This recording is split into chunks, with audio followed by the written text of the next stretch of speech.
সাথে বেয়াদবি করলে ফলাফল কেমন হয় শুনেন। কুমিল্লার একটা এলাকার নাম হলো চান্দিনা।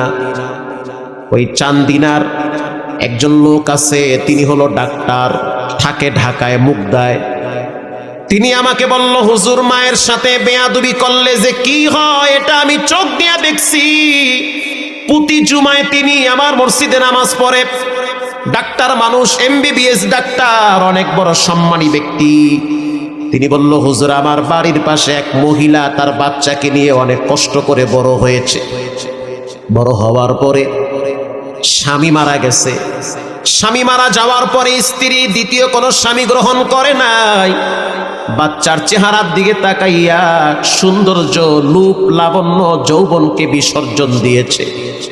বাচ্চা বড় হয়ে গেছে, শক্তি হয়েছে। সন্তান এবার মাকে বলল, ও মা, আমার মনে চায় আমি ইতালিতে গিয়া কাজ কাম কইরা বাড়ি ঘরটার একটু সৌন্দর্য করব, কিন্তু টাকা নাই, কেমনে আমি ইতালি যাব? নানার যেই সম্পদ মা তুমি পাবে সেই সম্পদ বিক্রি করে আবার ইতালি পাঠায়া দাও। এবার মা সিদ্ধান্ত নিল যে বাবার পৈতৃক সম্পদ বিক্রি করে সন্তানকে ইতালিতে পাঠাবো। সম্পদ বিক্রি করার পরে টাকার ক্যাপচার হয় না, আরো লাগবে। এবার মা নিজের ব্যবহৃত হাতের রুলি, গলার হার বিক্রি করে টাকা যোগ করে সন্তানকে ইতালি পাঠায়া দিছে। ইতালিতে সন্তান যাওয়ার পরে 2-1 মাস মায়ের সাথে ভালো এক সম্পর্ক। ও মা, আগামী বছর থেকে ঘরের কাছে হাত দিব, বিল্ডিং বানাইব। কত স্বপ্ন, মায়ের কলিজার ভিতরে আনন্দ। যদিও আমি দ্বিতীয় স্বামী হিসেবে কাউকে গ্রহণ করি নাই, সন্তানের ভবিষ্যতের দিকে তাকায়া আজকে সেই সন্তান প্রতিষ্ঠিত হয়েছে, মানুষ হয়ে গেছে। এবার সেই ডাক্তার বলে, হুজুর 3-4 মাস যাওয়ার পরে সন্তান কেমন জানি পরিবর্তন হয়ে গেছে। পরে বুঝতে পারলাম সন্তান একটা মেয়ের পাল্লায় পড়ছে। এই মেয়েটার সাথে ফোনে নিয়মিত কথা হয়, আলাপ হয়। আল্লাহর কসম, আল্লাহর জাত ও সিফতের কসম, মিথ্যা বললে যেন আমার জিহ্বাটা বেঁকা হয়ে যায়। গতকালকে বয়ান করছি কুমিল্লায়, লাঙ্গনকোট কুমিল্লায়। গাড়িতে বসলাম, এক ভদ্রলোক আইসা চোখের পানি ছেড়ে কেঁদে দিয়েছে, হুজুর আমার সন্তান এখন কন্টিনিউ SSC পরীক্ষা দেয়, কিন্তু আমার সন্তান একটা মেয়ের পাল্লায় পড়ে পরিবর্তন হয়ে গেছে। সন্তানটা ঘরেও থাকে না, রাত জেগে জেগে মেয়েটার সাথে সময় দেয়। একটু দোয়া করেন, কিছু বললে সন্তান আমাকে মারতে চায়। এরকম সন্তান আজকে ঘরে ঘরে অভাব না, আছে না? নাই, কিচ্ছু হবে না, ভবিষ্যৎ জিন্দেগি অন্ধকার হয়ে যাবে। মা টের পাইছে সন্তান পরিবর্তন হয়ে গেছে। কিছুদিন পরে সন্তান গোপনে ওই মেয়েটাকে বিবাহ করেছে। মেয়েটা বলেছে, বিবাহ বসতে পারি, শর্ত একটা, যে তুমি আমাদের বাড়িতে আসবে, টাকা পয়সা যা কামাই করবে আমার হাতে দিবে, তোমার মায়ের সাথে সম্পর্ক রাখতে পারবে না। ছেলেটা মেয়ের প্রেমে অন্ধ হয়ে গেছে, মানসিক প্রতিবন্ধী হয়ে গেছে। ভালোবাসার জোয়ার চলে আসছি, একা একা বাংলাদেশে চলে আসছে, গোপনে বিবাহ করেছে। বিবাহ করার পরে শ্বশুর বাড়িতে কিছুদিন থাকলো। এরপরে শ্বশুর শাশুড়ি স্ত্রী সহ এয়ারপোর্টে সন্তানটাকে আগায় দিছে, যাও ইতালিতে নিরাপদে যাও।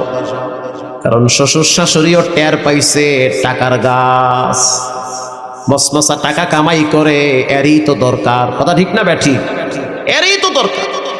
এবার সন্তান বিদেশে যাওয়ার পরে নিয়মিত শ্বশুর শাশুড়ির সাথে যোগাযোগ, মায়ের সাথে সম্পর্ক নাই। দীর্ঘদিন হয়ে গেল।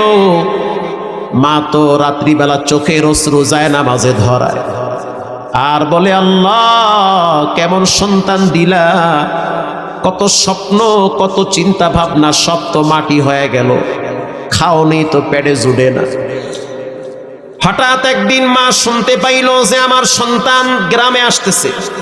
কোন গ্রামে? বলে পাশের গ্রামে সন্তানের বন্ধুর বোনের বিবাহের অনুষ্ঠানে আসবে। তো মা চিন্তা করলো হয়তো আমার সাথে একটু দেখা করে যাবে। সন্তান বিবাহের অনুষ্ঠান কমপ্লিট করে যখন গাড়ি নিয়ে ঢাকায় রওনা হয়েছে, মা আর নিজেকে সামাল দিতে পারে নাই। মা বুঝতে পারছে যে সন্তানের ভিতরে মনুষ্যত্ব নাই, পশুর চেয়েও খারাপ হয়ে গেছে। সন্তানের মহব্বতে মা এবার রাস্তায় দাঁড়ায় রইছে। এবার সন্তান যখন গাড়ি টান মারছে, মা সামনে দাঁড়ায় বলে, টান দিস না, একটা বারের জন্য তোর বাবার ভাঙ্গা খাটটা একটু বসে যা। সন্তান বলতে আছে, রাস্তা ছেড়ে দাও, ব্যস্ত আছি আমি, পরে দেখা করব। তোমাকে পরিচয় দিলে আমার মান সম্মান থাকবে না। তুমি তো ফকিরনি, তুমি তো গরিব। তোমার ওই ভাঙ্গা টিমের ঘর দেখলে আমার স্ত্রী মন খারাপ করবে, শ্বশুর শাশুড়ি মনে করবে যে আমি ফকিরনির পোলা। মা বলতে আছে, সন্তান জীবনে কোনোদিন তোর শ্বশুর শাশুড়ির সাথে আমার দেখা করাইস না। একটা বারের জন্য আমার ঘরে আইসা আমার হাতে এক গ্লাস পানি খেয়ে যা। আমি তো তোমাকে লম্বা টাইম পেটে রাখছি, তোমাকে রাত জেগে জেগে পাখা দিয়া বাতাস কইরা ঘুম পাড়াইছি, গভীর রাত পর্যন্ত তোমাকে আমি সুস্থ করার জন্য পাশে বসে বসে যত্ন করেছি। তখন তো আর বউ ছিল না, তখন তো শ্বশুর শাশুড়ি ছিল না, এখন তোমার অভাব নাই। বারবার খবর নেয় তোমার, তুমি কেমন আছো। আলগা দরদ এখন বায়া বায়া পড়ে, ঠিক না ঠিক? এতদিন তো খবর ছিল না। সন্তান বলল, সময় নাই, জায়গা পরে আসবো। মা চিন্তা করলো সন্তান থাকবে না, চলে যাবে। জানলার ফাঁক দিয়া মা হাত ঢুকা দিছি, যাইস না, একটা বারের জন্য ঘরে বসে যা।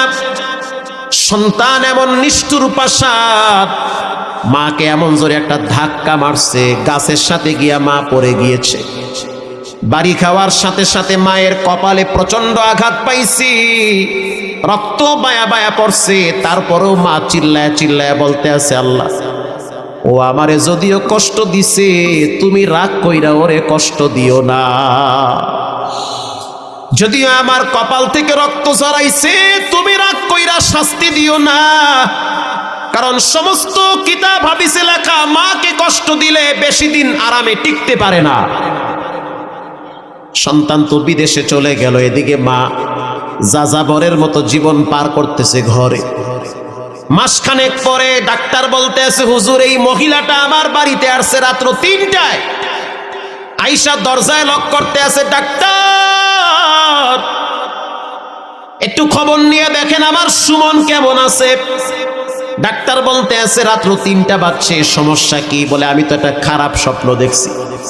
এটা কোনো বানোয়াট কিচ্ছা কাহিনী না, এটা হলো কুমিল্লার বাস্তব ঘটনা। আল্লাহু আকবার। ডাক্তার বলতে আছে, খবর কেমনে নিব? মহিলা বলতে আছে, যেমনে হোক খবর নেন, আমার সন্তান কেমন আছে। ডাক্তার বলল, কি স্বপ্নে দেখলা? বলে, আমি দেখছি আমার সন্তান একটা ফ্যাক্টরির ভিতরে মিশিং চলতেছে, মিশিং এর ফিতার সাথে আমার সন্তানের হাত পেঁচাইছে। হাত পেঁচাইতে পেঁচাইতে পেঁচাইতে পেঁচাইতে শরীর থেকে হাতটা আলাদা হয়ে গেছে। এটা আমি স্বপ্নে দেখছি, তাড়াতাড়ি একটু খবর নেন। ডাক্তার বলতে আছে, হুজুর, আমি এই মহিলাটারে একটু বুঝাইয়া শুনাইয়া বাড়িতে পাঠাইয়া দিছি। কিছুক্ষণ পর আমার মোবাইলে রিং ভেসে উঠল। তখন মোবাইলের দিকে তাকায় দেখলাম এটা বাহিরের নাম্বার। কল রিসিভ করলাম। ওই যে সুমনের কিছু বন্ধু বান্ধব আছে, তাদের সাথে আমার কথা হয় মাঝে মাঝে।